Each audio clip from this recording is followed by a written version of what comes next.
செய்யுங்க. நான் செய்கிறது தப்பு தான், என்னை மன்னிச்சிருங்க. நான் என் குழந்தைங்க, என் குழந்தைங்க, அவங்களுக்கு எதுவும் ஆகக்கூடாது. நான் ஒரு ஆளை நம்பி வந்தேன். நான் வரப்போ ஆம்பளையாட்ட சம்பாதிச்சேன். எனக்கு உடல்நல சரியில்லைன்னு கட்டி என்னை தூக்கி போட்டாங்கண்ணா. ப்ளீஸ்ண்ணா,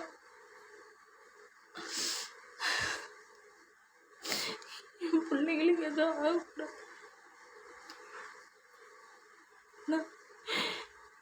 என் கூட பிறந்த என் ரத்த சொந்தமே எனக்கு எதிரியா வந்துச்சுன்னா, அதாவது ஒன் வே ஒன் யூஸ் அப்படிங்கிற மாதிரி என்ன காயத்தை மட்டும் தூக்கி போட்டாங்க. கரும்பு சக்கையோட தூக்கி போட்டாங்க. ஏன்னா எனக்கு உடனே சரியில்லைண்ணா. இல்லையா பாருங்கண்ணா,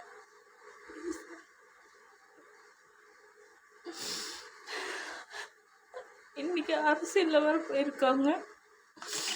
அடுத்தது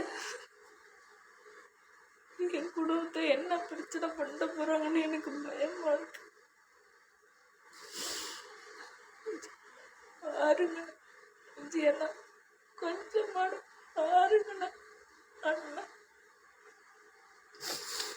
ஷேர் பண்ணுங்க, அண்ணாங்களை ஷேர் பண்ணுங்க, அக்காங்களை ஷேர் பண்ணுங்க.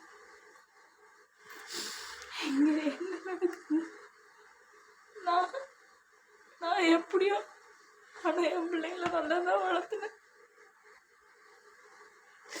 அக்கா, அம்மா, தங்கச்சி, அண்ணன், தம்பி ஷேர் பண்ணு, அண்ணாவுக்கு ஷேர் பண்ணு. அண்ணா என் உயிர் போகிறதுக்குள்ள பார்க்க முடியலாலும் பரவாயில்ல, நான் சொல்கிற நியூஸ்னால உங்களுக்கு போகணும்ல. எனக்கு எதுவும் நடக்கும்போது பயமாக இருக்குல்ல, ஏதோ பிரச்சனை பண்ணுவோம், ஏதோ பிரச்சனை பண்ணுறேன். இப்போ ஆள் பண்ணல, பணம் பண்ணல, நான் எங்கே போட்டு இப்படிதான் அண்ணாடு காட்சி